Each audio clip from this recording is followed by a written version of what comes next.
le 7 octobre, le Hamas a violé, éventré, dénudé, carbonisé des hommes et des femmes, des adolescentes, des bébés. Cet après-midi, lors des questions au gouvernement, la députée de Paris, Madame Caroline Yadan, est revenue sur le silence assourdissant de certaines associations féministes, et certaines, et d'ailleurs la plupart des associations féministes, lorsque les victimes sont juives et israéliennes. Elle a interrogé la ministre chargée de l'égalité entre les femmes et les hommes sur le financement de ces associations qui ne respectent pas nos valeurs universelles et républicaines. Car il s'agit bien de valeurs universelles. Nos mots-clés sont universalisme, liberté de conscience et laïcité. Nos trois intervenantes de ce soir portent ces valeurs. Elles sont toutes les trois de culture musulmane et elles ont voulu dire non au Hamas, non à ces crimes, et que ce n'est surtout pas en leur nom. Ces trois intervenantes, vous le savez, sont Sabrina Medjeber, Fadila Maharoufi et Sonia Zadig. Sabrina, tu as eu une intervention assez courte. Peut-être tu veux rajouter quelque chose maintenant? Oui, alors je voudrais rajouter quelque chose. C'est un petit, on va dire, une petite fiche que je vous ai préparée parce qu'effectivement, entre ce qu'a dit Fadila et ce qu'a dit Sonia, il y a une convergence aussi sur effectivement ces luttes identitaires et intersectionnelles. Donc je voulais en fait rappeler en réalité quels sont ou quel est le vice racinaire de ce que on peut appeler le privilège juif, c'est-à-dire la French Theory qui est née de français, hein, comme son nom l'indique. Derrida, Bourdieu, Deleuze, etc., Foucault, etc., qui en fait est un savoir qui a irrigué les campus américains dans les années 80. Et ce nouveau courant antiraciste est devenu une théorie de la déconstruction de la blanchité. C'est comme ça qu'on a commencé à théoriser aux États-Unis l'antiracisme. Sauf que en Europe, il n'y a pas de descendants d'esclaves. Donc, on a trouvé la niche de la décolonisation et du décolonialisme. Pourquoi? Parce que de là découlent les racisés. Les racisés, donc les rapports sociaux, à partir de ce postulat, sont analysés comme un rapport de domination entre descendants de colons et les dominés, héritiers de peuples évidemment colonisés. Et ça, c'est toute la thèse de Frantz Fanon dans Peau noire et masque blanc. Donc les nouvelles luttes en fait pour la justice sociale se fondent sur des espèces d'identités émiettées, sur fond d'assignation identitaire, c'est ce qu'on appelle communément l'intersectionnalité. Et l'islamisme a parfaitement trouvé en fait sa petite niche où il se cache, puisque d'un coup d'un seul, on s'est retrouvé avec un mouvement en France qui s'appelle le Parti des indigènes de la République, qui se fonde précisément sur le décolonialisme. Et Fadila le rappelait tout à l'heure par rapport à l'attaque d'Ozar à Torah, où Ouria Boutelja, qui était à l'époque porte-parole du PIR, avait carrément déclaré, et d'ailleurs je suis même étonnée que ce ne soit pas tombé sous le coup de la loi, Mohamed Merah, c'est moi. Donc là, on a vraiment une agrégation d'un fond de lutte identitaire, mais que l'on masque ou alors qu'on affiche finalement plutôt sous un antisémitisme carrément assumé et un antisémitisme meurtrier, hein. On rappelle ce qui s'est passé quand même à l'école d'Ozar Otara. Aux États-Unis, le privilège juif a commencé à s'installer à partir de 2020, parce qu'évidemment, toutes ces théories intersectionnelles, qui sont des théories de dissension identitaire, ont commencé à irriguer les campus. Le 12 juin, par exemple, 2020, on a eu une campagne Twitter sur le Jewish Privilege, où c'était en réalité bon, l'extrême droite qui considérait que les juifs étaient une menace pour l'identité nationale, et à l'extrême gauche, aux États-Unis, on considère que l'antisémitisme est lié à la lutte contre une forme de capitalisme prédateur, d'un complot agrégé, des juifs qui tiennent le monde, les banques, les médias, etc. Et finalement, ce Jewish privilege, il s'est importé en France, puisqu'en France, on a cette espèce de névrose collective d'importer à peu près toutes les références culturelles américaines sur notre sol, alors que notre histoire n'a absolument rien à voir, simplement parce que notre nation ne s'est pas fondée sur l'appartenance ethnique, mais bien sur l'appartenance citoyenne. Donc je vais terminer parce qu'il y a énormément de choses à dire, et c'est surtout sur ça que je voulais insister, c'est que par rapport à ces féministes, qui se disent, comme disait tout à l'heure, ou en tout cas qui ont l'indignation à géométrie variable, qui appellent au pas d'amalgame, qui vous disent vous n'aurez pas ma haine, qui vous disent que toutes les femmes doivent être défendues, y compris celles qui sont sous l'emprise de la servitude, et notamment les femmes voilées, puisqu'il s'agit bien de ça. Au nom de la servitude, volontaire ou pas, eh bien, on va taire les oppresseurs qui les insultent, qui les ostracisent parce qu'elles ne portent pas le voile, précisément parce qu'elles font partie, malheureusement, de cette frange de racisés, donc d'opprimés. Donc, voyez-vous que le patriarcat islamique, il peut être violent comme il l'entend, eh bien, ces néo-féministes protégeront toujours comment dire, euh, cette violence masculine qui s'exerce, cette emprise communautaire qui s'exerce sur ces jeunes femmes, parce que l'homme musulman, au nom de l'intersectionnalité, il est musulman, il est opprimé et il est un homme opprimé lui-même par l'homme blanc hétéronormé de plus de 50 ans qui serait détendeur d'un capital et détendeur d'un certain pouvoir. Et c'est pour ça qu'aujourd'hui, on voit que finalement, après toute la barbarie qu'ont subie les femmes juives en Israël depuis le pogrom du 7 octobre, après l'appel de Yael Mellul, quand même, qui a fait signer une pétition sur le féminicide de masse, eh bien, on se rend compte que nos féministes, comme par exemple Virginie Despentes, qui avait qualifié la gauche quachie de misérabilistes, qui avait précisément défendu les frères Kouachi quand ils ont attaqué, non, c'était pas l'hypercacher, c'était Charlie Hebdo. Quand on voit que toutes ces féministes de gauche qui sont promptes, par exemple, à se couper les cheveux à travers des vidéos pour la lutte des femmes iraniennes, elles ne descendent pas à la marche contre l'antisémitisme, elles ne manifestent pas aux côtés de femmes qui ont eu malheureusement affaire, comme c'est le cas de Yael Mellul ou même d'autres femmes, qui ont eu des échos, des ressentis, qui ont eu même des liens filiaux avec des victimes et qui entendent porter la voix de toutes les femmes qui souffrent dans le monde d'un féminicide de masse, je le rappelle, parce qu'il s'agit bien de cela.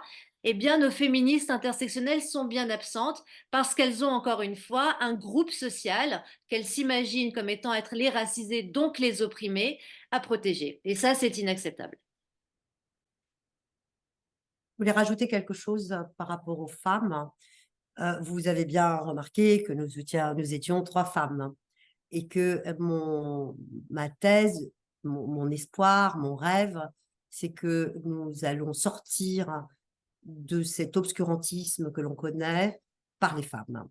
Puisque la Oumma, justement, le radical de qui est la mère, et si les femmes elles-mêmes dans cette religion-là arrêtaient de transmettre, d'être la courroie de transmission de ceux-là même qui l'oppressent, peut-être verrons-nous le jour. Je me rappelle que pendant le pogrom, il y avait un fils tueur qui avait les mains de sang, pleines de sang de juifs, appelant sa mère en lui disant « Maman, j'ai tué 10 juifs ». Et elle lui disait « Oh mon fils, c'est bien, j'aurais bien voulu être avec toi, etc. » Ça, c'est un autre sujet, mais ce que je voulais dire, c'est que en effet, ça rejoint la thèse première, c'est que nous avons fait scission, tous, entre les deux l'Occident et le monde arabe, parce que on voit bien que même les féministes ne sortent pas aujourd'hui parce que ce sont des femmes juives, donc on a le droit de les violer, on a le droit, elles ne sont pas humaines, elles sont par définition pas victimes. Oui, Voilà. exactement, chère Sonia, parce que il y a certainement dans les consciences collectives une forme de comment dire, de retrait vis-à-vis des femmes juives parce qu'elles seraient des privilégiées. Et en fait, ce discours-là très oppositionnel entre les juifs qui sont détenteurs de privilèges et nous autres opprimés, les aveugle complètement sur l'universalité du combat qui doit concerner toutes les femmes. Et c'est ça, il faut aussi également, pardon, dénoncer ce deux poids deux mesures insupportable, ce féminisme à géométrie variable, le choix de ses bourreaux et le choix de ses victimes, le retrait, le recul que portent, et notamment des femmes politiques. Hein. Alors moi j'ai entendu tout à l'heure Caroline Yadan à l'Assemblée nationale qui avait fait ce que vous disiez tout à l'heure en préambule. C'est une très bonne chose, mais est-ce que en réalité ça va susciter un sursaut citoyen, un sursaut féministe pour justement ne serait-ce qu'honorer la mémoire de ces femmes? Franchement, j'attends de voir, ma chère Sonia. Ben, en tout cas, ce qu'on peut peut-être saluer, c'est que je pense que c'était dimanche, il y a eu cette manifestation, non, samedi, Oui, pardon, en France, à Paris, il y a eu ces manifestations où des hommes et des femmes ont rejoint donc sur la place de la Nation pour soutenir en opposition aux pro-palestiniens qui étaient sur place. Donc, c'était quand même assez chaud pour elles et elles ont pris quand même, elles ont eu ce courage de sortir. Donc, on sent quand même qu'il y a aussi, qu'il y a quand même des personnalités qui prennent ce courage, qui prennent conscience aussi du problème. On a eu la même chose en Belgique, où nous avons eu une manifestation donc parce que c'était la journée des violences faites aux femmes. Et qu'est-ce qu'on s'est rendu compte? On s'est rendu compte que lors de ces manifestations-là, on a eu énormément de femmes voilées, pro-palestiniennes, qui n'ont sans cesse, scandé des discours pro-palestiniens avec des associations comme Samidoun, qui ne sont pas interdites évidemment en Belgique. Et donc, c'est là où, pour moi, il y a aussi un problème, c'est-à-dire qu'il y a des associations qui sont financées par nos pouvoirs publics. sûr. Et il serait temps qu'il y ait une prise de conscience par rapport à ça. Il serait temps que nos gouvernements réagissent. Les citoyens, je pense qu'à l'heure actuelle, on a vraiment des citoyens qui attendent que nos gouvernements agissent. Et j'ai entendu dernièrement, il y a eu aussi, je pense à Lyon, une sortie de la droite qui sont sortis en rue, hurlant, etc. Et tout de suite, on a eu un lever de bouclier de la gauche disant « Ah, l'extrême droite, etc. » Il faut faire attention. On a eu d'ailleurs Chemzine qui est sorti pour dire, je vais vous le citer, « Je condamne avec force les récentes exactions racistes, menaces contre des mosquées, ratonnades dans plusieurs de nos villes. Les autorités de police et de justice doivent poursuivre et sanctionner les actes de haine et des discriminations anti-musulmanes. » La même personne qui n'a pas voulu se positionner contre les groupes terroristes du Hamas. Mais par contre, quand vous avez un petit groupe qui agit, là, tout le monde s'agite. Et là, on va dire tout d'un coup l'extrême droite. Sauf qu'en réalité, l'extrême droite, si elle arrive à avoir un moment du pouvoir, c'est parce que cette gauche qui, justement, a abandonné ce à quoi elle devrait défendre, c'est-à-dire les droits humains, c'est-à-dire le droit de tous les citoyens, etc. Elle a abandonné sa population, les citoyens en règle générale. Et donc, vous avez des gens qui vivent, que ce soit des personnes de confession juive ou autres, qui vivent des agressions au quotidien. Parce que qui parle de ça? Qui parle encore des agressions et de l'antisémitisme qui a explosé depuis le 7 octobre, mais qui était déjà bien là avant? Ce n'est pas quelque chose de nouveau. En Belgique, on trouvait totalement normal. À Bruxelles, vous n'avez plus un enfant juif dans l'école publique. Par contre, dans les écoles juives, vous avez des militaires qui se trouvent devant pour les protéger. Depuis les années fin 80, on trouve ça totalement normal. Comment peut-on penser que c'est normal d'avoir une armée devant une école? Et qu'est-ce qui a été fait pour justement endiguer tout ça? Moi, la question, c'est ça, c'est maintenant, qu'est-ce qu'on est prêt à faire pour sauver nos démocraties? Qu'est-ce qu'on est prêt à faire pour lutter réellement contre l'antisémitisme?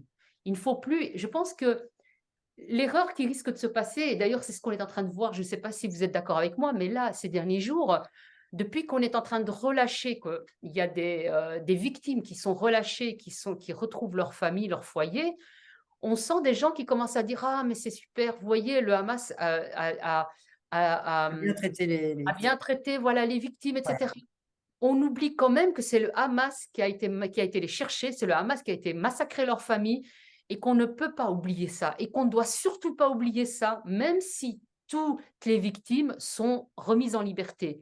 Ne n'oublions pas, il faut continuer à lutter contre l'antisémitisme, parce que le risque que nous allons avoir, c'est d'avoir de nouveau encore, évidemment, des massacres, et de nouveau avoir un antisémitisme qui va continuer à grandir, et que finalement, on va finir par trouver ça normal, comme on s'est habitué malheureusement aussi aux attentats, au fait qu'on tue un professeur, et ainsi de suite, à l'autocensure. Donc, on est en train de reculer, en fait, dans nos droits. C'est là où est le danger. C'est qu'on est en train de subir une anesthésie. Maintenant, il faut réagir. On ne peut plus se taire, et on doit réagir, mais d'une manière active.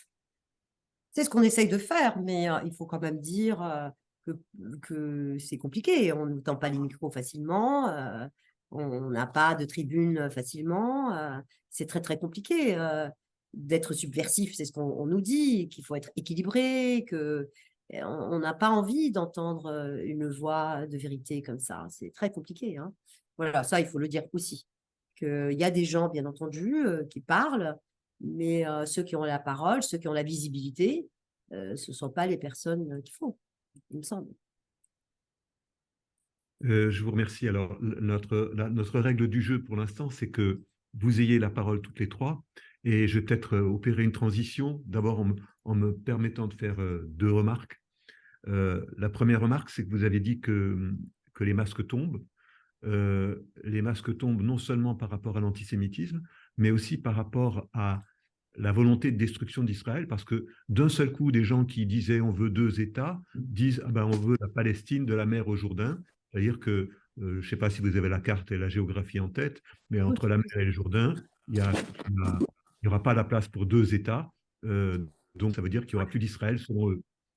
Euh, donc, donc les masques tombent de ce côté-là. Une deuxième chose que je veux dire aussi, c'est que par rapport aux féministes à géométrie variable, pour reprendre l'expression de Caroline Yadan cet après-midi, lors de la manifestation de samedi, elles n'ont pas seulement été refusées de s'associer au groupe entre 200 et 300 personnes animé par ce groupe Nous Vivrons, c'est le nom du groupe, mais elles ont laissé faire les Black Blocs qui ont empêché ce groupe de femmes qui demandaient qu'on condamne les massacres commis par le Hamas. Et elles n'ont rien fait. Elles ont laissé faire les Black Blocs. Et puis, bon, finalement, ça ne les a. Elles n'ont rien fait. Elles ne se sont pas interposées pour dire mais non, elles ont le droit de manifester. Donc, ça veut dire qu'en réalité, elles ont été complices. Ce n'est pas seulement qu'elles ne défendent pas, c'est qu'elles ont été complices de ceux qui voulaient faire taire ces femmes. Puis, je rajoute encore une chose, je vais peut-être être en transition à la discussion. Et nous avons ici une féministe historique qui est notre amie Renée Frégosi, qui fait également partie du bureau de Dimi Watch. Et donc, je vais lui donner la parole parce qu'en complément de tous les courants que Sabrina a cités tout à l'heure sur les campus américains, il y a un courant latino-américain qui a fortement contribué au décolonialisme et en faisant l'apologie de la grande civilisation arabo-musulmane que l'Europe aurait détruite en 1492. Et il y a même Ramon Grossfogel qui raconte que le moteur du capitalisme qui s'est développé, ça a été l'islamophobie. Donc, et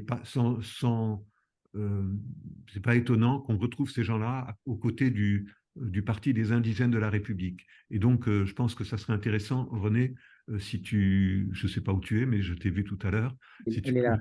en Mais dire un il mot. faudrait qu'elle remette le micro. Oui, René. Voilà. Voilà. Voilà. Je crois que mon micro est branché. Merci Alexandre de m'interpeller en tant que féministe et merci à nos trois intervenantes, évidemment avec qui je converge totalement et je coïncide dans les propos. Mais à propos de féminisme, justement, peut-être une petite, sinon divergence, en tous les cas, l'introduction d'un peu de complexité encore. C'est-à-dire que c'est vrai que les manifestants pro-palestinistes ont non seulement ignoré, mais attaqué les femmes lorsqu'elles sont juives, mais je ne suis pas d'accord avec la revendication qu'il aurait existé un féminicide. En fait, parler de féminicide revient à occulter le judaïcisme, le judaïcide, le fait qu'en fait, on a tué des juifs. Hein. Le but de l'attaque n'était pas de tuer des femmes, mais de tuer des juifs, hommes, femmes, enfants. Donc, effectivement, il y a un problème au sein du féminisme vis-à-vis de la défense des femmes lorsqu'elles sont juives, mais il ne s'agit pas de masquer la haine des juifs par un prétendu féminicide. Un féminicide, ce serait tuer des femmes parce qu'elles sont femmes. Alors, bien sûr, il y a des attaques et des atteintes spécifiques aux femmes, notamment des atteintes sexuelles spécifiques. Cela dit, il existe aussi des atteintes sexuelles très graves à l'encontre des hommes. Donc, moi, je ne suis pas d'accord pour parler de féminicide. Ce sont des femmes juives parce qu'elles étaient juives qu'elles ont été massacrées de la sorte. Mais c'est ma seule réserve. Sinon, effectivement, je voudrais revenir vraiment sur cette question de l'Occident. C'est vrai, moi je suis intervenue l'autre soir à la soirée qu'évoquait Sonia, des psychanalystes, bien que je n'en sois pas, à propos de cette horreur du 7 octobre. J'intervenais sur l'émergence de l'antisémitisme du Sud global. Le Sud global, c'est une nouvelle notion qui prend, pour faire vite, le relais du tiers-mondisme, hein, mais actualisé. Et effectivement, on constate le développement d'une haine de l'Occident qui passe par la haine d'Israël et des Juifs. Mais il ne faut pas confondre. Effectivement, nos ennemis nous désignent, nous, l'Occident, comme étant l'autre, mais il faut bien voir que lorsqu'on s'empare des valeurs occidentales, lorsqu'on s'occidentalise, comme vous l'avez dit certaines d'entre vous, en fait, ce que vous faites, c'est vous vous universalisez. Parce que la caractéristique de l'Occident, c'est précisément son universalisme. Et c'est ça tout le paradoxe et toute la richesse de l'Occident. Alors oui, d'un certain point de vue, l'Occident s'oppose à ce qui n'est pas lui, c'est-à-dire à tout ce qui n'est pas universaliste, mais l'Occident, en même temps, si j'ose dire, est un concept d'ouverture à l'autre et non pas un concept qui oppose les uns aux autres. Donc c'est cette complexité-là de l'Occident sur laquelle je voulais revenir. Merci. Bien, merci. Je vois qu'il y a également une association, j'imagine, féministe, Langage de femmes. Je ne connais pas. Est-ce que Langage de femmes… Oui, bonjour. Oui, je suis la cofondatrice de Langage de femmes. Ce n'est pas une association féministe. C'est une association qui, justement, c'est ce que nous pensons comme Fadila Maharoufi. On pense que tout va passer par les femmes. Donc, on a réuni, on existe depuis 2017. On a réuni des femmes juives, chrétiennes, musulmanes et autres. Et voilà, on essaie on pense que tout passe par le dialogue. Donc, on a essayé de créer des contacts et de briser surtout les préjugés et les barrières. Voilà. Donc, je suis très contente d'assister à cette rencontre. Enfin, j'espère avoir d'autres contacts. J'aimerais bien qu'on essaie de travailler ensemble parce que actuellement, on traverse une période un petit peu difficile. Donc, on aimerait bien quand même continuer à exister. Et si on peut essayer de se rencontrer, de voir un petit peu ce que l'on peut faire ensemble, ça nous intéresserait. Ça nous intéresserait. Voilà. Merci. Merci bien. Merci donc de cette remarque. Alors, moi, je dois dire que je vais demander l'aide de mon ami Jean-Charles parce que j'ai un problème d'écran. Je n'arrive pas à lire tous les nombreux commentaires que vous avez eus. Alors, voilà, donc j'ai les commentaires, donc des questions. Et il y a M. Kébir qui a demandé la parole aussi, hein, il faudrait que je lui donne tout à l'heure. Donc, Amar Boubergig a posé cette question-là. Elle concerne l'affirmation « L'islam n'a rien à voir avec le terrorisme ». faites par les musulmans relayées par des chefs d'État comme Barack Obama ou François Hollande, avec les crimes du Hamas, doit-on reconnaître que le terrorisme fait partie intégrante de l'islam? Qui pourra répondre ou je pose plusieurs questions? Je vais poser plusieurs questions. On peut peut-être répondre une par une parce que sinon on risque d'oublier les questions. Ah, vas-y. Les terroristes, les djihadistes, oui, ce sont des musulmans, puisqu'ils le disent, je pense qu'il faut le croire. Maintenant, tous les musulmans ne sont pas des terroristes. Il y a effectivement des musulmans qui ne sont pas d'accord avec ce qui se passe, etc. Ils sont peu nombreux, certes, de plus en plus, mais je pense aussi qu'il y a beaucoup une part de peur, de crainte, quand on voit la sentence dont ont été victimes, entre guillemets, deux ex-détenus d'Israël qui ont été libérés, qui se sont retrouvés pendus, massacrés, etc. Et dont on entend aussi qu'il y a des gens qui ne veulent pas sortir des prisons israéliennes, donc il ne faut pas demander à quel point ils sont martyrisés. Hein. Donc on voit bien qu'il y a aussi quand même à ce niveau-là, vous avez quand même aussi des musulmans qui ne sont pas des terroristes et qui vivent leur foi chez eux. Donc je pense qu'il ne faut pas non plus fermer, comme on peut voir aussi que dans la Bible, dans l'Ancien Testament, il y a des choses qui vont à l'encontre des droits humains aussi, mais je pense que l'être humain est assez intelligent pour faire la part des choses et que surtout les lois de l'État doivent évidemment être prioritaires sur le religieux. Et donc c'est là où nous avons un problème vraiment, véritablement en islam. C'est à l'heure actuelle, je pense, comme le disait aussi Razika Nani, très souvent elle le dit, c'est qu'il faut qu'il y ait que des intellectuels musulmans soient assez courageux pour dire qu'il faut réformer ou qu'en tout cas il faut revoir certains textes et que certains doivent avoir des positions claires pour rejeter les passages qui sont violents. Et c'est là où est notre problème à l'heure actuelle. Voilà. Je voulais juste rappeler justement pour la pétition qui avait été initiée par vous deux, là, Sonia et Fadila. Il y a eu 112 signataires, c'est très peu, ça fait déjà une semaine qu'elle a été lancée. Et pourtant, il y a eu 3576 vues, c'est-à-dire que les gens le voient et ne signent pas. Tout comme il y a eu 49 partages de la pétition. Donc, il y a eu des gens qui ont essayé mais il n'y a pas eu de réponse après. Voilà. D'autres questions, puisqu'on a un rapport justement avec ça. Vous dites que peu de musulmans, c'est donc de Sarah Hassine qui a posé cette question. Vous dites que peu de musulmans se sont ralliés à ce mouvement, Not in My Name.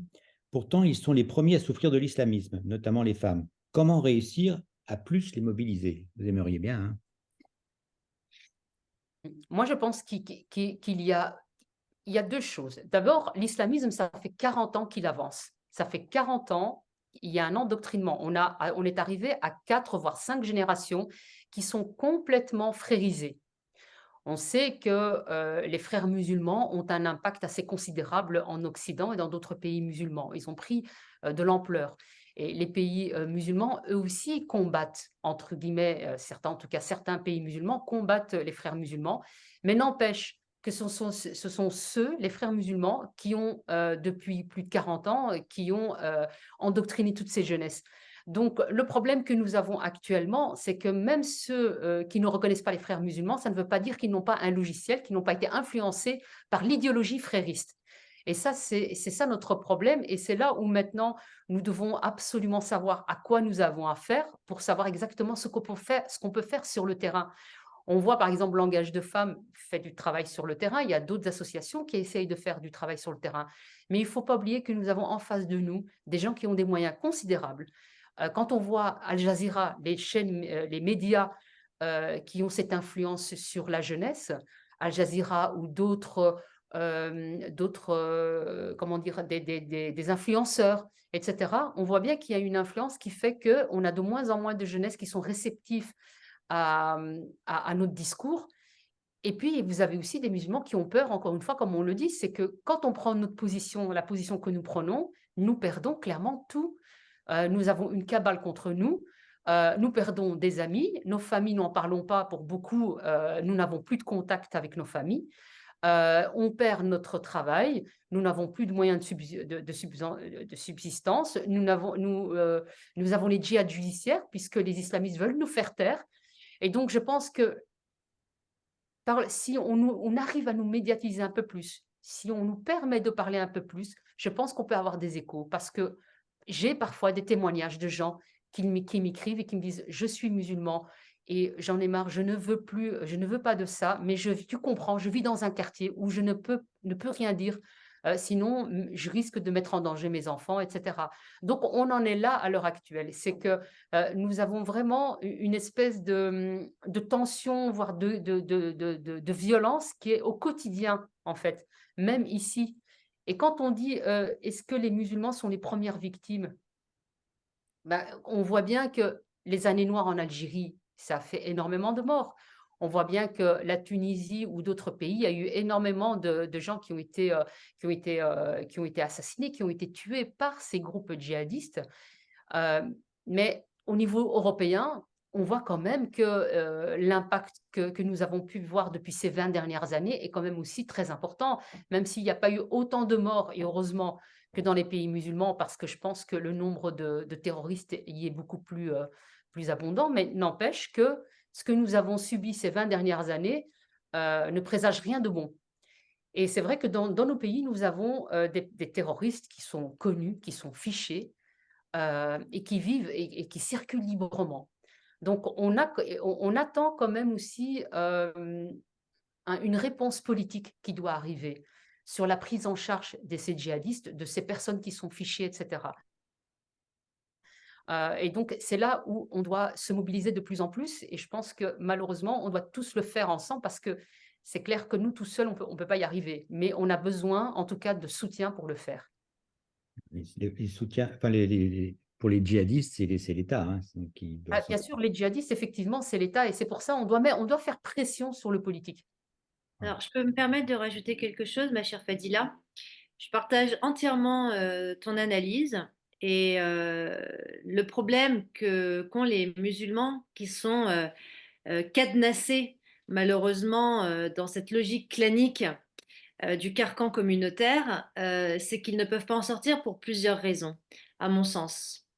C'est qu'il y a le normatif anthropologique de la famille, où déjà la jeune fille est invisibilisée. On connaît les modalités éducatives ataviques des familles de culture arabo-musulmane. On sait que le garçon est suraffectivisé et que la fille n'a pas le droit d'exister en tant que citoyen. C'est-à-dire que les fonctions qu'on adosse aux jeunes femmes, c'est avant tout la fécondité et la domesticité. Le reste, soit elle décide de vivre sa vie et comme tu le dis si justement, elle en paye le prix très fort, c'est-à-dire un déni total et un rejet total, ou alors elle finit par se soumettre parce qu'elle sait qu'elle n'a pas le choix. D'où d'ailleurs la normalisation du voile dans bon nombre de quartiers, puisqu'on sait aussi que c'est une réponse à un certain marché matrimonial qui permettra d'assurer en tout cas la garantie et l'intégrité physique de ces jeunes filles, mais ça c'est encore un autre débat.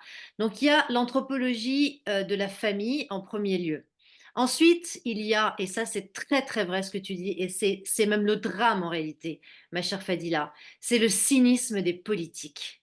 C'est la façon que les politiques européennes, et moi je pense à la France parce que je suis française, je ne sais pas comment ça s'est passé en Belgique, mais je sais très bien qu'à partir des années 90, lors de la décennie noire, Charles Pasqua ne savait pas quoi faire de l'islam consulaire. Il ne savait pas comment repérer les djihadistes du GIA, groupe islamique armé. Donc, il a demandé à l'Algérie de lui fournir de l'aide en termes de renseignement. Et pour ça, il fallait des mosquées. Et en fait, si tu veux, tout a commencé comme ça. C'est-à-dire que les Algériens ont voulu leur mosquée, les Marocains ont voulu leur mosquée, les Turcs ont voulu leur mosquée, les Algériens ont créé l'amicale des Algériens de France qui s'est petit à petit décentralisé et s'est ramifié dans tous les quartiers.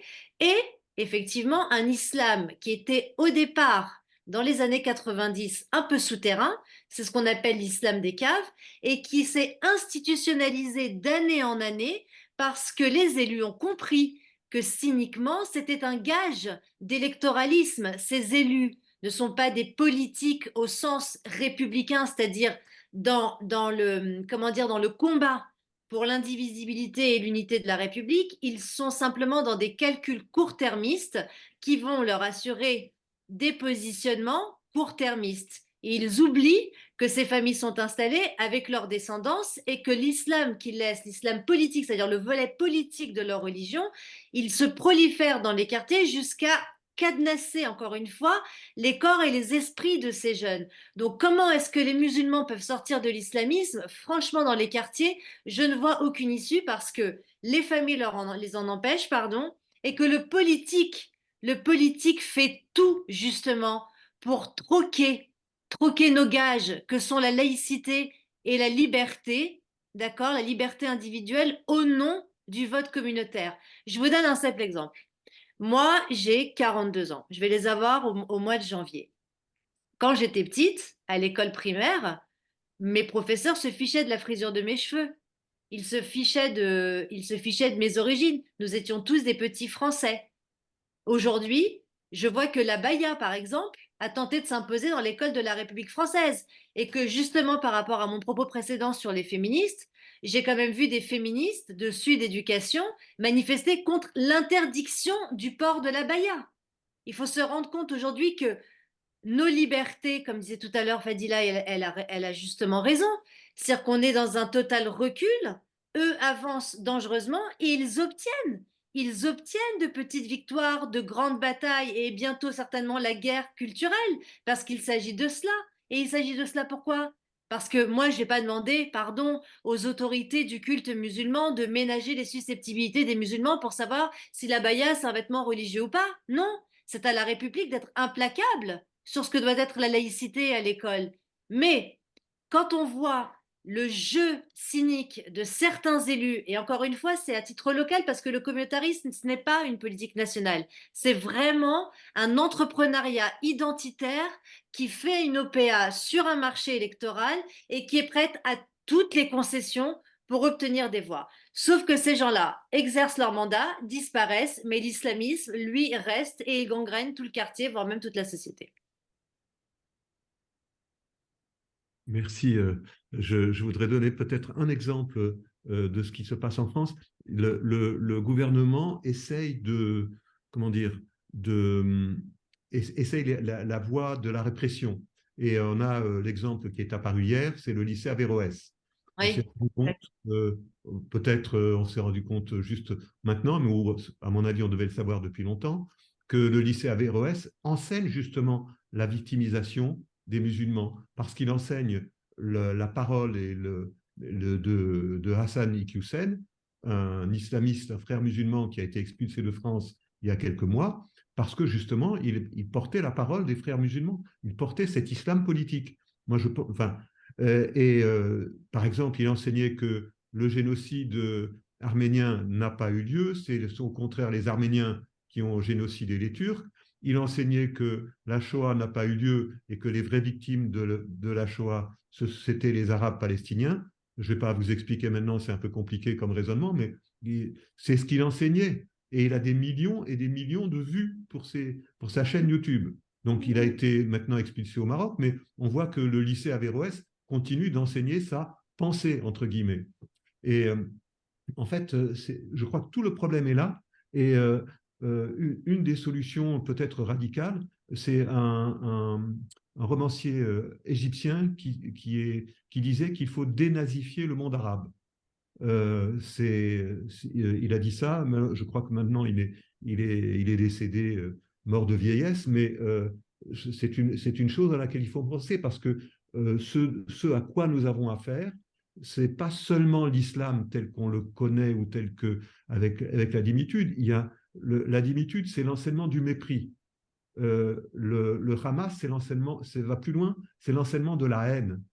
C'est autre chose que le mépris. Ça se greffe sur le mépris, mais ça va plus loin. C'est-à-dire que la dénonciation d'un complot juif, je reprends par exemple ce que raconte Matthias Kunsel, qui a étudié la radio nazie en langue arabe pendant la guerre. Matthias Kunsel disait que appeler les musulmans, attention, les juifs veulent vous tuer, ils veulent violer vos femmes, ils veulent vous étriper, il faut que vous les tuiez, il faut que vous soyez les premiers à les tuer. Et ça, c'est le discours qui reste toujours, qui est resté le discours des frères musulmans, et c'est le discours du Hamas. C'est exactement ce qu'a fait le Hamas. Il n'a fait que mettre en pratique. Et si des gens étaient contents de voir le Hamas tuer des juifs, c'est parce que pour eux, c'était une bonne chose. Ils ont été éduqués depuis...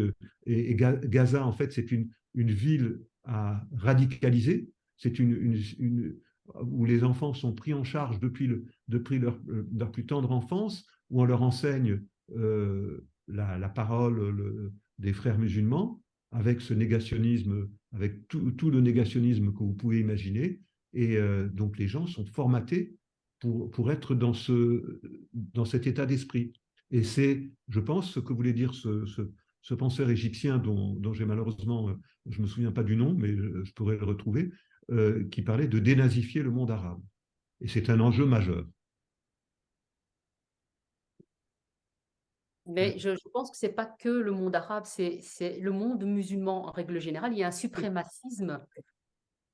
Il y a un suprémacisme dans le monde musulman. Et on le voit bien parce que quand on voit ce qui s'est passé avec le Hamas, ça a réveillé, il n'y a pas que le Hamas ou les Palestiniens qui se sont réveillés, c'est tout le monde musulman. Quand on voit toutes les manifestations pro-palestiniennes, quand on voit qu'à Londres, nous avons plus de 300 000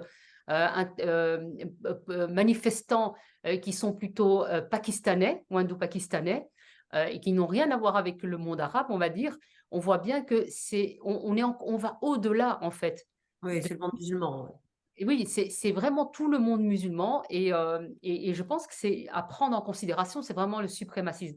Je voulais aussi rajouter par rapport à l'anthropologie de la famille, ce que souvent, et je pense que là, Sonia en parle beaucoup dans ses ouvrages, c'est la violence intrafamiliale. Oui, bien sûr. On ne parle pas très souvent de ça. Pourtant, dans les familles, et il suffit de voir même, moi je ne vais m'arrêter que sur les familles ici en Europe, des familles qui vivent des tragédies au sein de leur famille, qui vivent des violences intrafamiliales, sans parler du discours violent. Parce que quand vous êtes enfant et que vous entendez sale juif, que vous entendez que les juifs sont ceci, que les koffars sont des porcs, qu'ils sont des impurs, etc., ça participe quelque part à voir l'autre comme étant un objet qu'on peut détruire, qu'on peut trouver sale. C'est un autre, en fait, on prend une certaine distance, on le méprise, on se sent supérieur, etc. Donc, il y a effectivement tout un travail d'éducation aussi à refaire. Et puis, je pense aussi qu'il y a un travail auprès des travailleurs sociaux, clairement. Parce que dans les quartiers, on va quand même pas me dire, moi qui est travailleuse sociale, on voit quand les enfants ne vont pas bien, on voit quand il y a un discours qui ne va pas bien, qui va à l'encontre de nos valeurs. Et je ne comprends pas qu'il n'y ait pas un relais de ces institutions sociales auprès du politique, ou en tout cas qu'ils n'interpellent pas d'une manière groupée. Parce que je peux comprendre qu'une institution ou une seule personne n'est pas capable on n'a pas le pouvoir de le faire, mais que toutes les institutions ne le fassent pas ensemble, ça me pose quand même problématique aussi. Donc, je pense qu'en tant que travailleur, et je pense que ce soit travailleur social ou psychologue, etc., on doit interpeller toutes ces institutions pour leur dire, mais finalement, comment se fait-il que vous ne relayez pas toutes ces violences qui sont faites auprès des jeunes et ce langage qui est véhiculé au sein des familles? Parce que c'est aussi ça, c'est qu'on est éduqué. Quand Bensoussan dit qu'on est biberonné à l'antisémitisme, moi, quand j'ai entendu la première fois ça et toute la polémique qu'il y avait autour, que Georges Bensoussan serait un raciste, etc., etc. Mais moi, quand j'ai lu ce qu'il avait dit, je me suis dit, mais c'est complètement ça. Depuis qu'on est bébé, on est éduqué à détester l'autre, à détester les juifs, à détester les mécréants et à se sentir supérieur à eux. Donc forcément, quand on grandit, ben, vous faites l'addition de tout ça, les violences que nous subissons, le fait qu'on pense qu'on est meilleur que les autres et qu'on déteste les autres, ben, c'est assez explosif. On n'attend qu'une chose, c'est qu'à un moment donné, c'est que tout ce qu'on a intériorisé va finir par exploser. Et il explose de différentes manières. Alors, vous avez heureusement des gens qui finissent par s'en sortir avec des thérapies, etc., et qui finissent par se retirer de cette communauté. Et il y a malheureusement d'autres qui, eux, n'y arrivent pas et finissent par exploser autrement, en étant violents avec les autres, en étant violents avec ceux qu'on a toujours pointés du doigt et qu'on a légitimé de tuer. Parce que c'est aussi ça, c'est qu'au sein de la communauté, on légitime en disant qu'il y a un sale juif ou que les mécréants sont, on légitimise le fait qu'on puisse être violent vis-à-vis d'eux. Donc pour un jeune, c'est totalement normalisé le fait de tuer un jeune, de mépriser ou de tuer un juif et un mécréant. Ouais, c'est très On juste. va essayer de répondre aux questions. Il y a beaucoup de questions, donc on va essayer de répondre. Alors, il y a Véronique, je pense que c'est Chemla, qui pose la question, pourquoi ne parlez-vous pas de djihad plutôt que pogrom dans ce qui s'est passé le 7 octobre?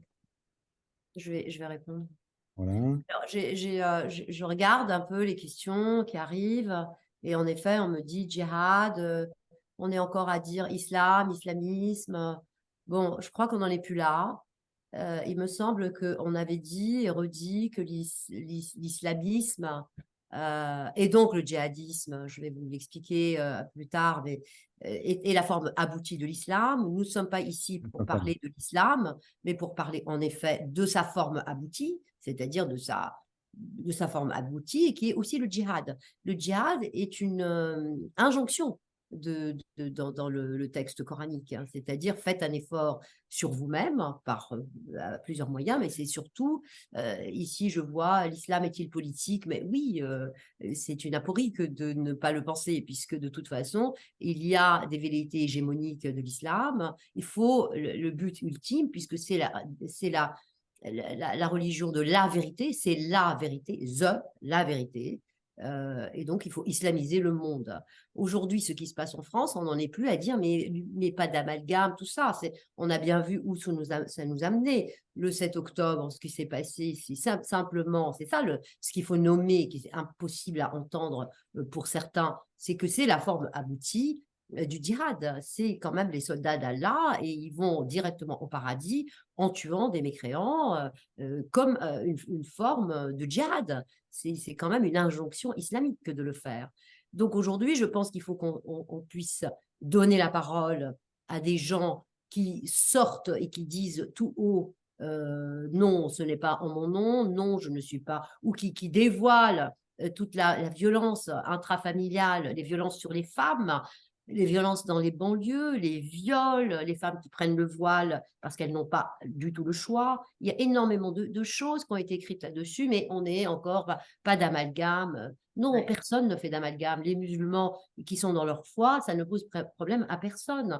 Aujourd'hui, il faut qu'on s'unisse tous en tant que Français sous la bannière de la République et de la laïcité. C'est la seule chose qui nous reste aujourd'hui à défendre pour nous en sortir. Donc, en effet, je comprends est-ce que c'est le djihad, mais bien sûr que c'est le djihad, mais tout est djihad en fait. C'est la forme aboutie d'un islam. Si vous êtes littéraliste, vous êtes djihadiste, simplement. Si vous lisez bien le texte, vous êtes forcément djihadiste. C'est une injonction du texte. Voilà. Je vais juste revenir, puisque tu ne le dis pas, ceux qui veulent comprendre la difficulté des femmes ou des hommes musulmans à quitter Ouais. l'islam et la pression familiale, il faut lire Accord perdu de Sonia Zadig. C'était, je l'ai lu, c'était excellent.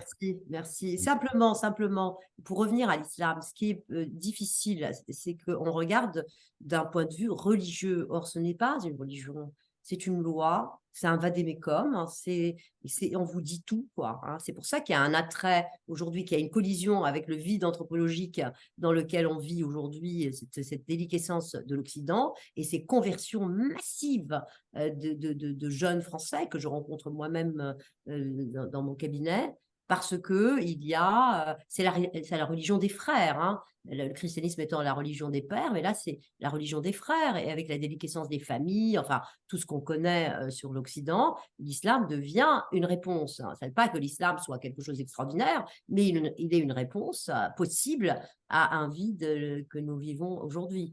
Donc, qu'est-ce que je dis? Pourquoi je dis ça? Parce que c'est pas une question d'interdire. Non, l'islam est une culture, c'est un bruit, c'est une musique, c'est quelque chose qui vous rentre dans le corps et qui est très, très, très, très difficile à enlever, voire à éradiquer. C'est presque quelque chose d'une peau que vous enlevez. J'en parle en effet, merci de le rappeler dans tous mes livres, dont un livre qui va sortir en janvier. Je ne fais pas de pub, mais c'est pour dire simplement, ça s'appelle Accord trouvé.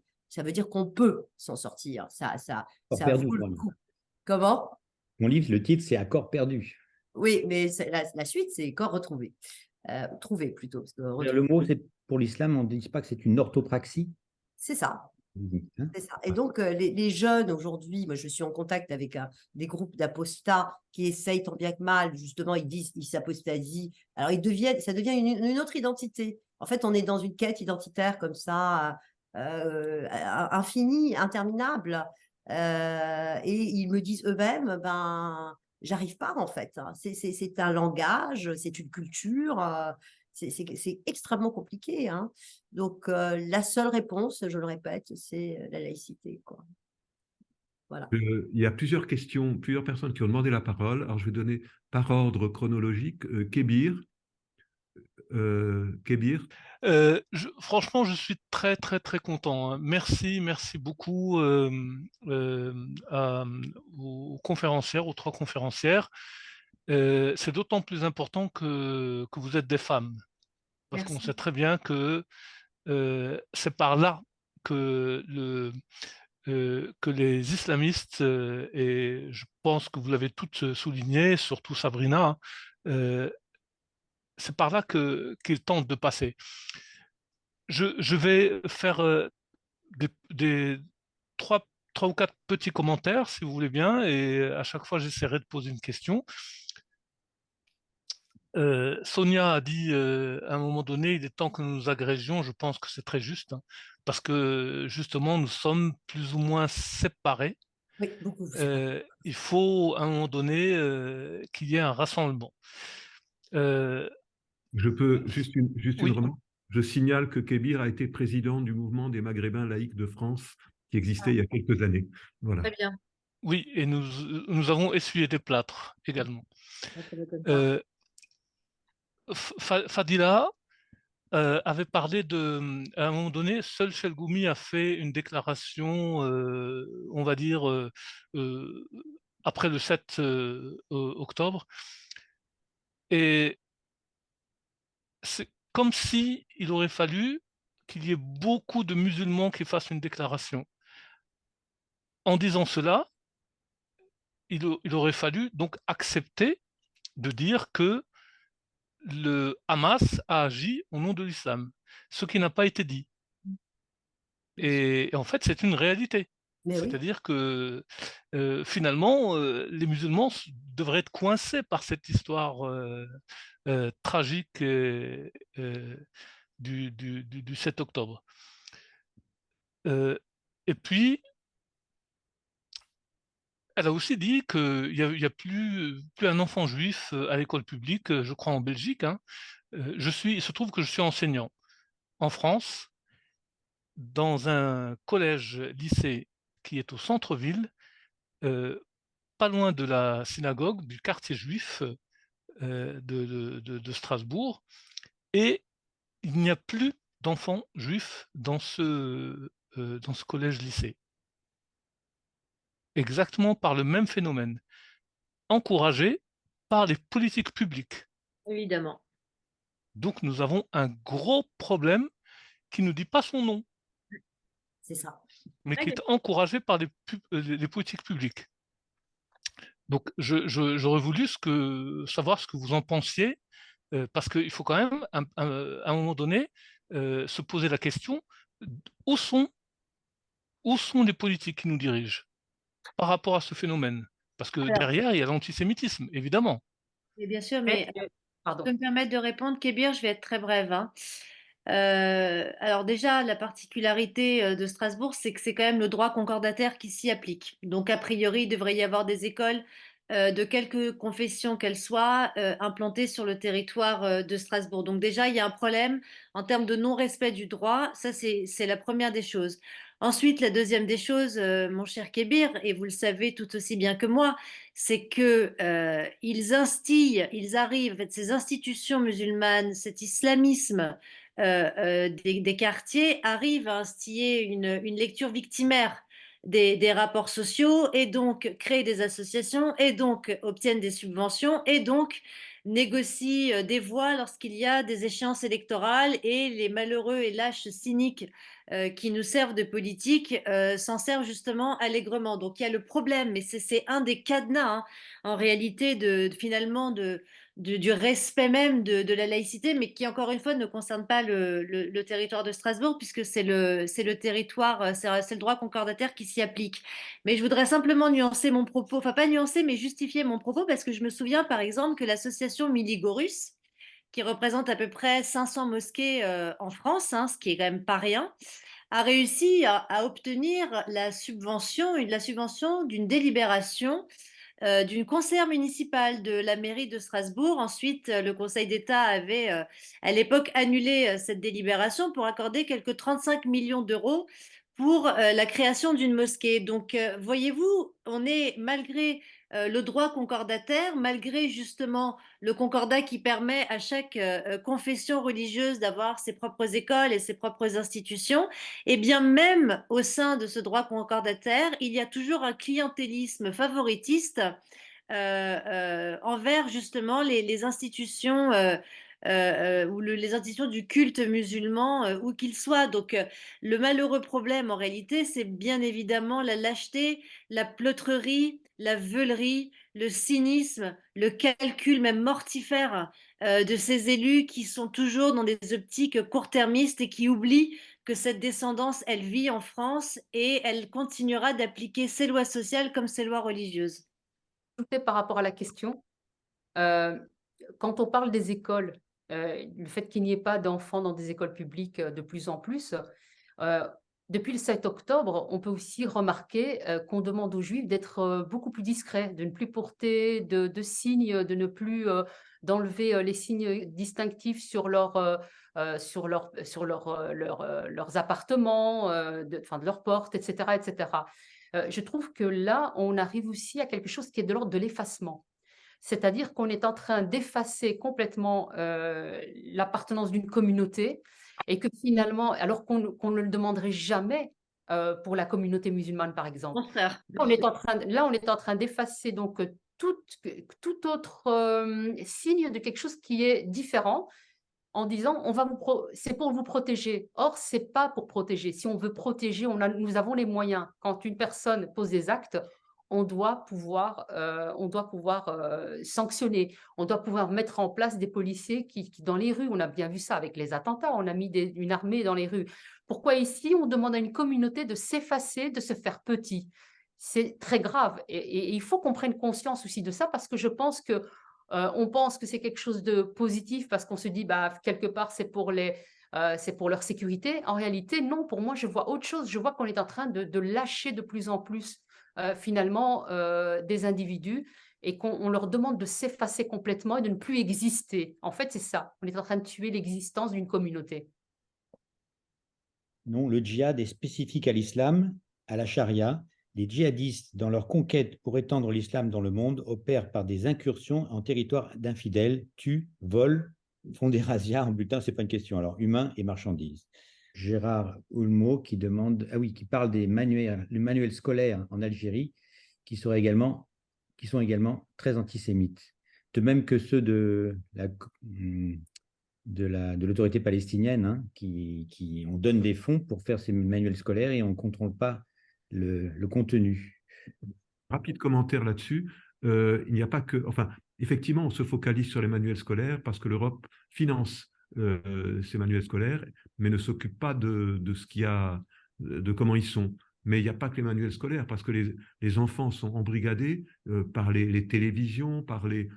C'est ambiant. Je ne sais plus, comme j'ai vraiment un problème d'écran, je crois que c'est Fadila qui a dit tout à l'heure que les enfants sont embrigadés dès leur plus jeune âge. Et tous les enfants, c'est pas les enfants, c'est tout le monde, c'est tous les gens qui ont vécu dans cette culture-là, qui apprennent dès le berceau la haine de l'autre. C'est ça, c'est ça. De l'autre. La haine des juifs et des chrétiens, voilà. Non, de l'autre, et la femme aussi, la femme étant l'autre par excellence quand même. D'accord. Bon, d'accord. Alors, on reprend avec Sarah et ensuite Anne. Qu'en est-il des musulmans éclairés, des musulmans intégrés qui sont peu pratiquants ou des musulmans un peu laïcs? Qu'en est-il de toute cette population? Comment on peut les atteindre? Comment ils peuvent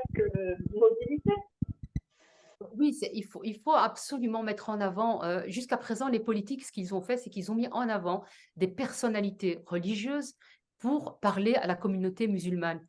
Je pense qu'il faut arrêter de scinder les populations comme ça en communautés. Quand on veut, la population musulmane, elle est française ou belge avant d'être musulmane. Et c'est comme ça qu'il faut les considérer. Quand on parle des femmes musulmanes, une femme musulmane n'est pas forcément voilée. Or, on n'arrête pas de montrer une image d'une femme voilée pour parler des musulmanes. C'est un problème. Et je pense que c'est ça aussi qui participe quelque part à légitimer ces islamistes et qui fait que ça influence, ça a plus d'impact auprès des jeunes que finalement des Sonia Zadig ou des Sabrina, etc. Je pense qu'il faut absolument que nos politiques changent aussi l'image qu'ils donnent de la société. C'est que on est une société française ou une société belge avec des Belges et des Français. Et ensuite, on a nos particularités qu'on vit chez nous, chez soi, mais qui ne doivent pas influencer à l'extérieur, ou en tout cas quand on travaille, ces particularités doivent rester chez nous tout simplement. Et il faut absolument que ça, en tout cas, soit de plus en plus appliqué, comme l'a fait d'ailleurs Gabriel Attal avec les abayas, en interdisant. Voilà un homme politique qui a pris sur lui, qui n'a pas rejeté auprès des directions la patate chaude et qui a pris sa responsabilité, qui a dit non, on interdit partout les abayas. Et je pense que c'est ce qu'il faut absolument faire, c'est il doit y avoir un rappel d'autorité de nos États. Merci. Peut-être Anne Santagozzini maintenant. Alors, moi, tout ça est absolument passionnant. Absolument passionnant. J'ai transmis la pétition à des musulmans amis qui ne m'ont pas fait de retour et donc qui n'ont probablement pas signé. J'ai beaucoup, alors que ce sont ils détestent les frères musulmans, ils ne regardent jamais Al Jazeera, mais voilà, Fadila a un petit peu touché à ces questions. Pourquoi est-ce qu'il n'y a pas plus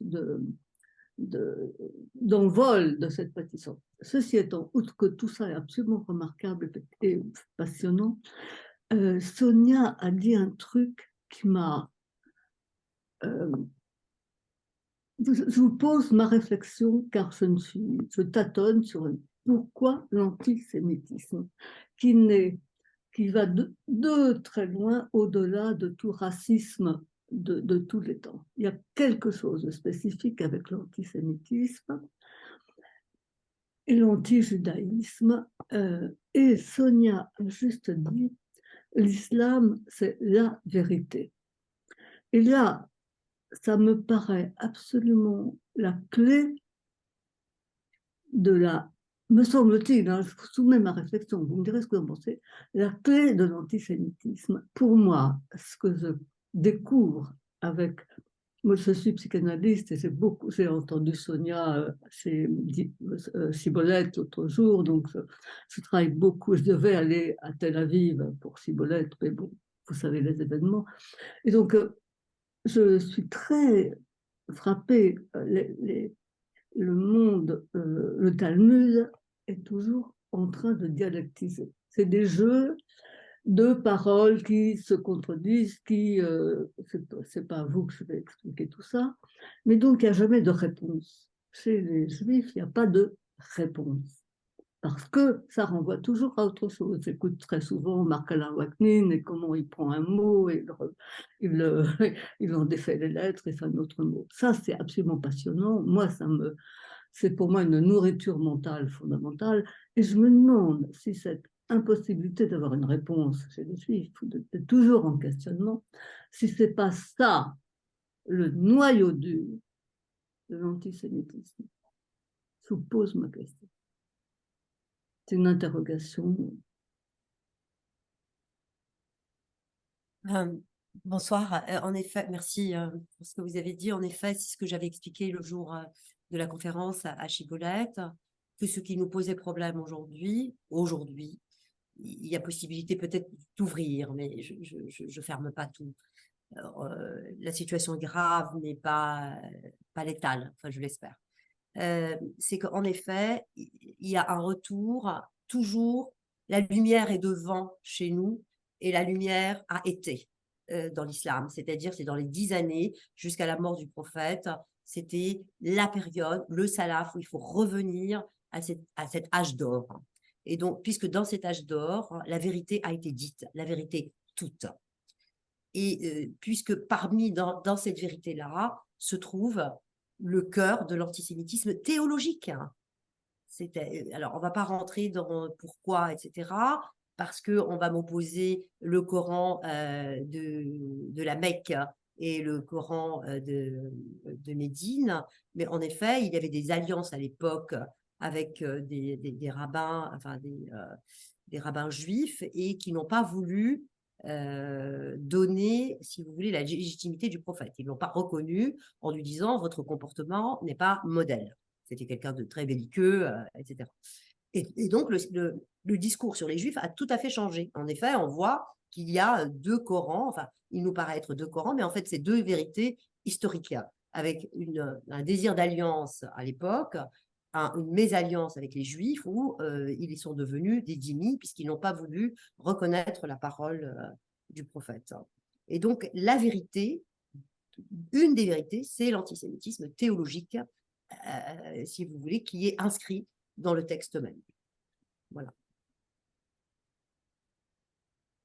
Oui, mais je reprends mon idée, c'est qu'il y a justement chez les Juifs cette impossibilité de clore une question. Oui, alors que c'est une clôture, l'islam. On voit qui alimente un antisémitisme, c'est intolérable. Les gens qui ne peuvent pas clore, qui sont toujours en train de dialectiser, poser des questions, rebondir, c'est insupportable pour eux. La vérité seule et entière. Je crois que c'est ça que je trouve, qui moi m'interpelle. Je ne sais pas comment vous entendez. Il y a un truc spécifique au fonctionnement des interprétations dans le monde judaïque. Ces interprétations qui jonglent, qui reviennent en arrière. Je ne vais pas vous faire un dessin. C'est ça qui me paraît être insupportable. Insupportable. Et quand vous lisez Mein Kampf, par exemple, moi, ce que j'ai lu, c'est quelqu'un qui ne peut pas se poser de questions. Au-delà de toute imagination, il ne peut pas se poser de questions. Hein, donc, c'est ça, je crois. Enfin, je ne sais pas ce que vous en pensez. Je vois quelqu'un.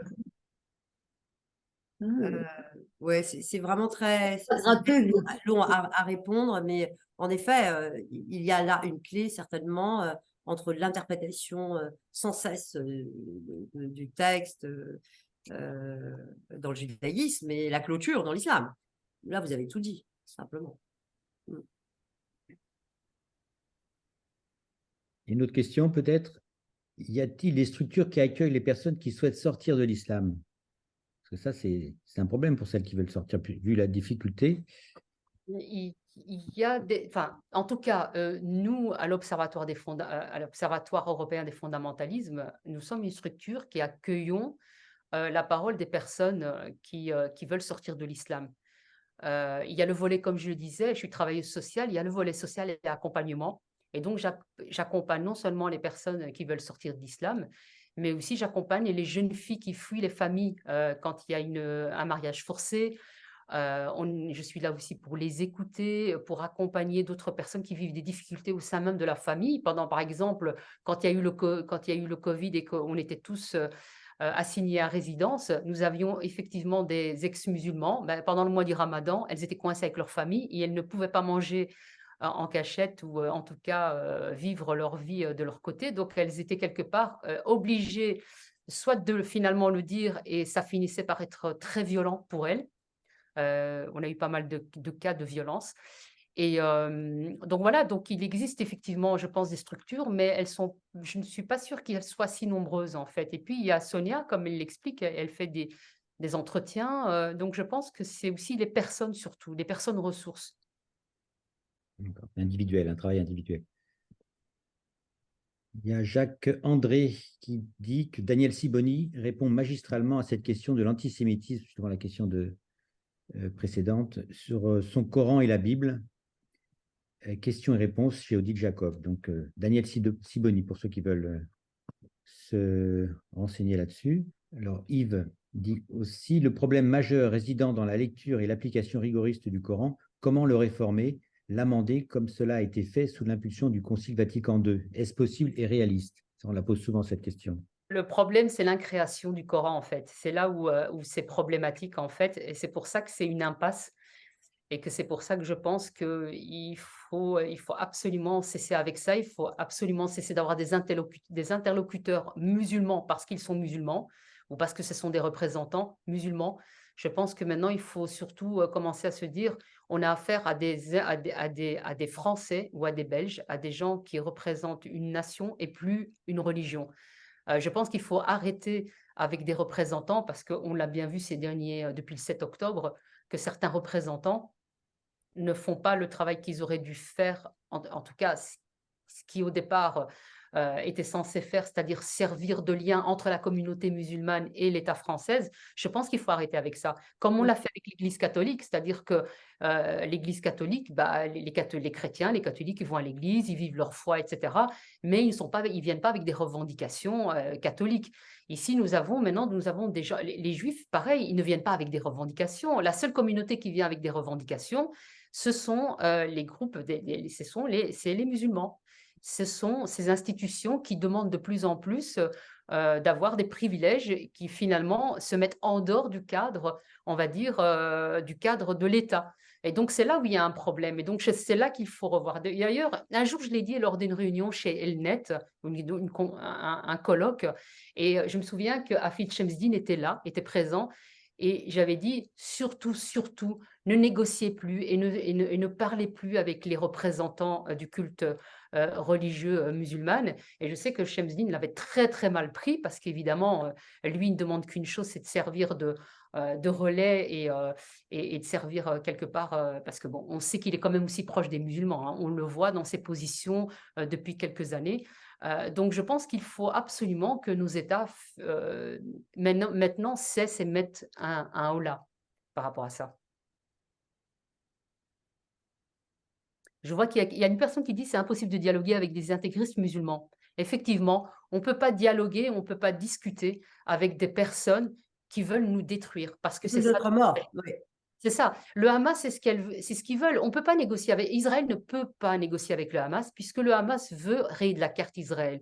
Quand vous avez des fondamentalistes, des islamistes, ils ne veulent pas négocier, ils ne veulent pas discuter, ils veulent nous exterminer. Ils veulent, enfin, nous exterminer ou en tout cas, ou alors on se soumet et on devient musulman, on se convertit.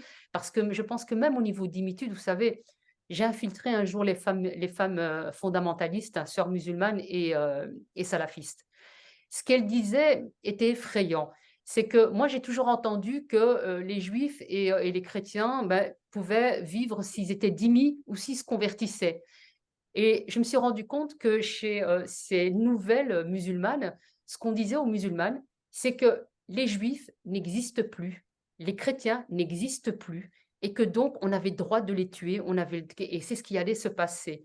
Donc finalement, on était en train de réislamiser les femmes et les enfants musulmans avec ce concept-là. C'est-à-dire que, c'est ce qu'on a vu d'ailleurs avec le 7 octobre, c'est le massacre. C'est qu'on ne demande pas aux gens, tiens, vous devez payer une dîme ou des... Non, on est carrément, on va exterminer les gens. C'est là où on en est. Ce sont des gens qui ne veulent pas négocier et qui ne veulent pas que les autres vivent.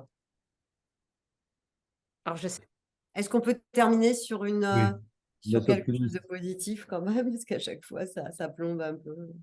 Oui, on a fait le tour de plusieurs questions et je pense que nous, au niveau de notre association, notre petite association, on va essayer de porter ces messages parce que c'est effectivement quelque chose qui est essentiel. Je retiens, on ne peut pas tout retenir, tout absolument, mais je retiens qu'il faut absolument faire bouger les politiques et les amener sur un autre type de comportement et leur faire comprendre que leurs interlocuteurs ne sont pas des religieux, mais doivent être des personnes laïques et qui défendent la laïcité et non pas leur bout de grain. Ensuite, je pense, on a aussi parlé de l'enseignement et de l'éducation. Dans les mosquées, on enseigne, si j'ai bien suivi ce qui est écrit sur différents sites de l'enseignement de Hassan Iqiyoussen, on enseigne la haine. Et ça, c'est quelque chose que les mesures policières devraient pouvoir arrêter le test avec le lycée Averroès. Il y aura un test prochainement avec le lycée Averroès. Bien sûr, les mesures policières ne sont pas suffisantes, mais elles sont déjà nécessaires. Et on voit que l'Allemagne a pris des mesures contre les islamistes. Je ne sais pas si la France est capable de faire pareil, mais ça me paraît être une nécessité. Mais ensuite, il y a un autre discours, et je pense qu'avec vous trois, il faudrait qu'on affine ce discours qu'on destine aux politiques. Et c'était un de nos objectifs chez Dimi Watch d'organiser des séminaires avec des politiques pour discuter de la façon de réagir, de se comporter. Parce que je pense qu'actuellement, ils font très souvent l'inverse de ce qu'il faudrait. Et vous l'avez toutes les trois souligné. Bon, il y a beaucoup de choses, beaucoup de questions qui ont été oubliées. Quelqu'un a proposé, je crois que c'est Daniel Barnett, de créer un endroit en France où on mettrait si j'ai bien compris, tous les musulmans. Solution à 2 États. Oui, c'est ça. Une France, une solution à 2 États. C'est mignon. Oui, il y a Gérard Houlmeau qui a dit, si je peux me permettre, on a censuré la chaîne, parce qu'on parlait tout à l'heure des réseaux et des informations qu'il recevait d'Al Jazeera. Il a dit, elle a réussi à censurer une chaîne russe, RTE, au début de la guerre d'Ukraine. Pourquoi ne peut-on pas en faire autant avec les chaînes qui sont pro-djihad, par exemple, qui ont un discours qui n'est pas acceptable ici? Al Jazeera, notamment. Est-ce que je peux juste rajouter quelque chose? Oui. Je voulais juste dire aussi que tu en as parlé là tout à l'heure, je pense, Alexandre. Nous avons créé un café laïque à Bruxelles, mais il y en a un maintenant aussi à Paris. Et donc, c'est un lieu où on accueille des personnes, des conférenciers, pour nous parler de différents sujets, dont celui de l'islamisme, donc avec des spécialistes qui parlent justement de toutes ces questions. Parce que si nous voulons justement lutter contre l'islamisme, nous devons d'abord savoir à qui nous avons affaire. Et pour ça, je recommande aussi le livre de Florence Bergeau-Blaclair, Le frérisme et ses réseaux d'enquête, qui lui vaut maintenant évidemment des menaces de mort, parce que les frères ont bien compris qu'elle avait compris tout leur mécanisme, et que ça nous permet de nous éclairer et de savoir justement répondre au mieux, et surtout donner aussi des indices aux politiques et comment répondre à toute cette problématique et à tout ce phénomène. Merci. Alexandre, je crois qu'il faut remercier tout le monde là, les trois intervenants évidemment, Sabrina, Sonia et Fadila, et qu'on va voir bientôt donc, et arrêter maintenant, voilà. Bon, bien sûr qu'il faut une note optimiste, on est là pour ça, parce que ne pas être optimiste, c'est un peu mourir. Donc non, on garde de l'optimisme pour combattre. L'optimisme, c'est quand même nous existons. C'est trois femmes, c'est d'autres femmes, et voilà. Bien sûr, et donc on va continuer. Alors ce que je vous propose, parce qu'il y a eu plein de suggestions, écrivez sur dimiwatch.2030@gmail.com, écrivez, développez les projets, les idées. Je pense que beaucoup de choses qui ont été dites sont intéressantes, et on va essayer de le reprendre c'est notre travail de nous faire aussi l'interprète, bien sûr, des trois intervenantes, et c'est ce qu'on a essayé de faire aussi en relayant leurs pétitions, mais c'est aussi vos idées à tous ce soir. Donc, s'il vous plaît, prenez une demi-heure pour, vous avez dit en 3 mots quelques idées, prenez une demi-heure pour expliciter, pour développer, et nous tiendrons compte de tout ça. En tout cas, je vous remercie tous, c'était vraiment passionnant. C'est aussi, je vais te donner la parole tout de suite, Sonia. Je voulais dire que c'est extrêmement stimulant de vous avoir entendu, parce qu'il y a des moments où on a effectivement, depuis le 7 octobre, on se demandait vraiment où on vivait. Moi, j'avais le sentiment de vivre ce qu'avaient pu vivre mes parents à la fin des années 30 en France, c'est-à-dire avec une espèce de vague qui submerge tout, et je vois que non, elle ne submerge pas tout. Il y a des gens qui résistent. J'ai vu les gens de la manifestation féministe samedi dernier, et j'ai vu ce groupe extrêmement dynamique, et je vois qu'aussi beaucoup de journalistes ont réagi, ont fait leur coming out contre l'islamisme. C'était quelque chose qui n'était pas acquis auparavant, et donc je pense quand même qu'il y a beaucoup de messages d'espoir et de signes d'espoir. Et je vous remercie pour tous ces signes d'espoir, notamment vous trois, les trois intervenantes, Sabrina, Fadila et Sonia. Merci à tous. Oui, bonne soirée à tout le monde. Voilà. Restons optimistes, hein, restons optimistes. Et ils ont choisi certainement la mort, nous avons choisi la vie et la pensée surtout. Ouais. Réfléchir, écrire, parler. Et puis voilà, on est là et on gagnera. On gagnera. Et Golda Meir disait, c'est ce que cite Yves, le pessimisme est un luxe qu'un juif ne peut pas se permettre. Voilà, on ne peut pas se Voilà, permettre. c'est très juste. Voilà.